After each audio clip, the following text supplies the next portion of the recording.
saktiku bisa mengalahkan orang-orangnya Devan. Nova berkata, jangan banyak bicara. Sekarang aku yang bertanya padamu. Katakan, bagaimana perang antara kamu dan Devan dimulai dan bagaimana itu berakhir? Alex berkata, aku sudah memberitahumu semuanya saat di pintu masuk Hotel Emperor. Aku tidak ingin mengatakannya lagi. Nova menepuk meja. Aku ingin kamu mengatakannya lagi. Apa kamu tidak dengar? Alex meliriknya sekilas, meregangkan pinggangnya dan bersandar di kursi. Aku agak ngantuk. Jika kamu tidak punya pertanyaan lain, aku akan tidur dulu. Hebat kamu. Beraninya kamu angkuh begini saat berada di wilayahku. Nova seketika marah. Dia bangun dari kursi, lalu berjalan ke depan Alex. Kemudian mengulurkan tangannya untuk meraih kerah baju Alex. Apakah kamu ingin mencicipi tinjuku? Nova mengangkat tinjunya. Tinju besi ini bukan tinju wanita biasa. Dia berlatih ilmu bela diri dengan baik sejak umur 6 tahun. Jika satu pukulannya mengenai sapi, itu bahkan dapat mematahkan tulang punggung sapi. Orang biasa sama sekali tidak bisa menahan tinju Nova. Alex memutar matanya. Petugas Ardiansyah. Polisi tidak bisa memukul orang sembarangan. Jangan melanggar hukum, atau aku akan mengadukanmu. Nova mendengus dingin. Jangan kira aku tak berani memukulmu. Jika kamu memprovokasi aku akan membalasnya walau harus melepaskan seragam ini. Sambil berkata, Nova benar-benar melepaskan seragamnya. Nova berkata, coba saja menantangku lagi. Alex tersenyum. Terus kenapa? Petugas Ardiansyah. Apakah kamu membuka pakaian untuk menggunakan trik menggoda? Ini tidak baik.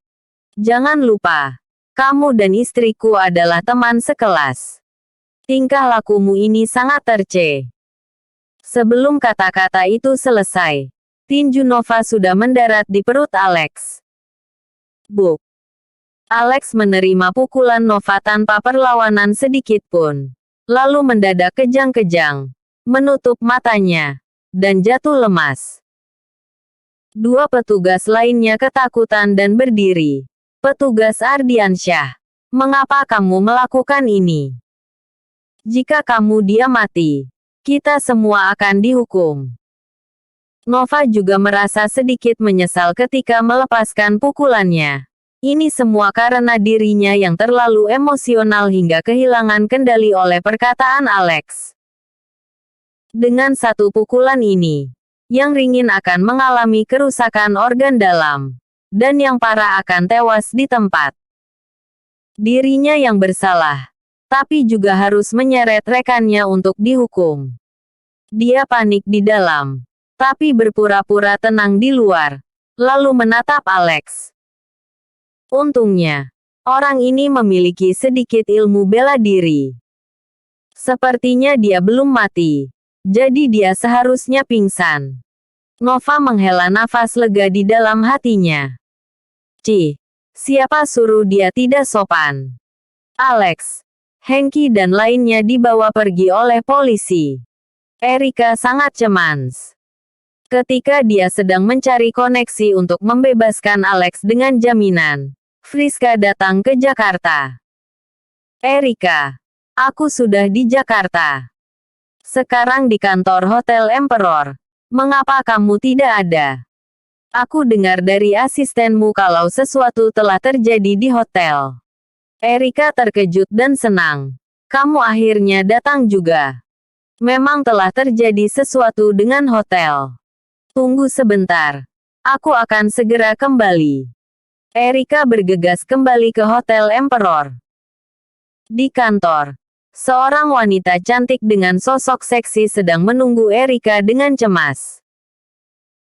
Tingginya sekitar 170 cm, dengan atasan seragam dan rok hitam yang ketat. Lekuk tubuhnya terbilang sempurna.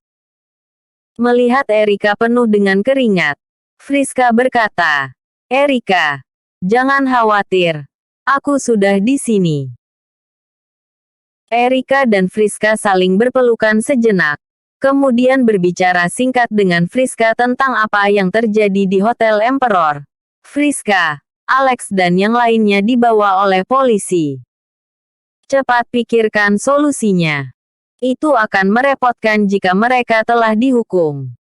Friska mengangguk dan berkata, "Aku pasti akan membantumu." Devan sungguh keterlaluan.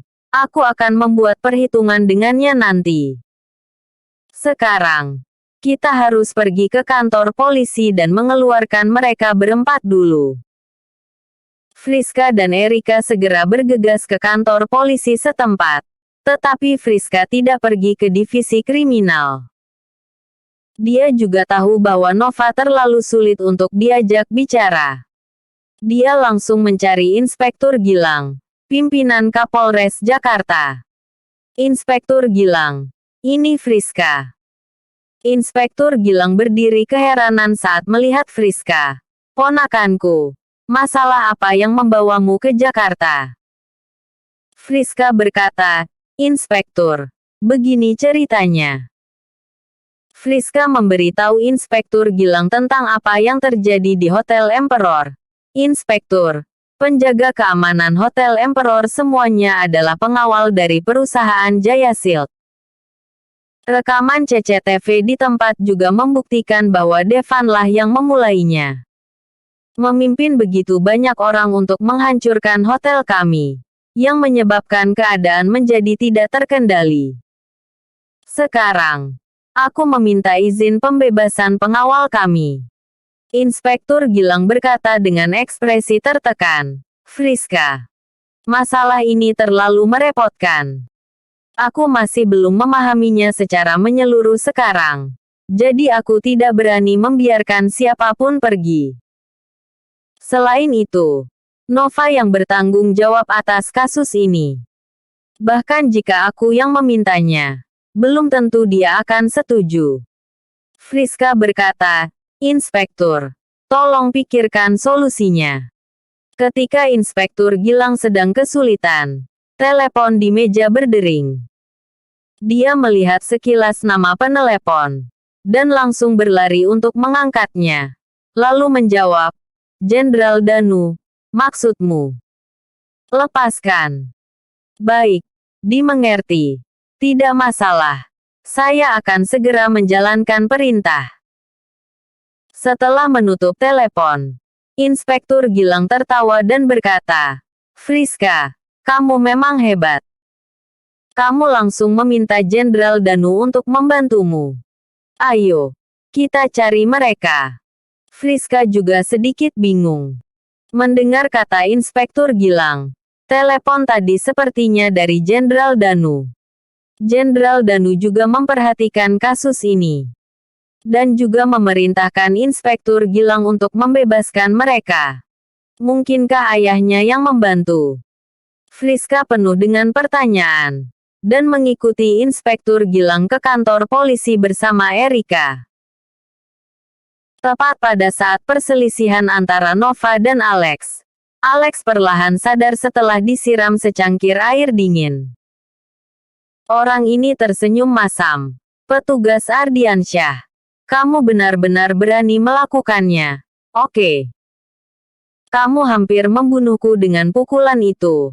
Aku akan mengingatnya."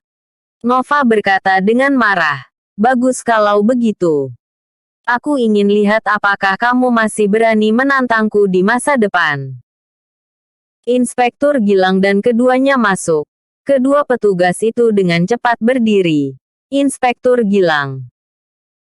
Inspektur Gilang mengangguk dengan ekspresi serius. Dan berkata kepada mereka, "Buka borgolnya. Lepaskan mereka." Melihat mereka berdua ragu-ragu, ekspresi Inspektur Gilang seketika muram. "Apakah kalian tidak mendengar? Baru saja kedua petugas itu akan membuka borgol Alex." Nova langsung berkata, "Inspektur, apa yang Anda lakukan?" Melihat Erika dan Friska di belakang Inspektur Gilang, Nova berkata dengan datar, "Aku mengerti. Apakah Anda mencoba untuk melindungi mereka?" Inspektur Gilang, "Saya ingin mengingatkan Anda bahwa Anda telah menjadi selama puluhan tahun. Anda selalu menjadi teladan kami semua. Saya bertanggung jawab penuh atas kasus hari ini. Anda ingin membebaskannya sebelum hasil penyelidikan keluar. Ini tidak sesuai dengan prosedur dan aturan penegakan hukum kita. Saya tidak setuju."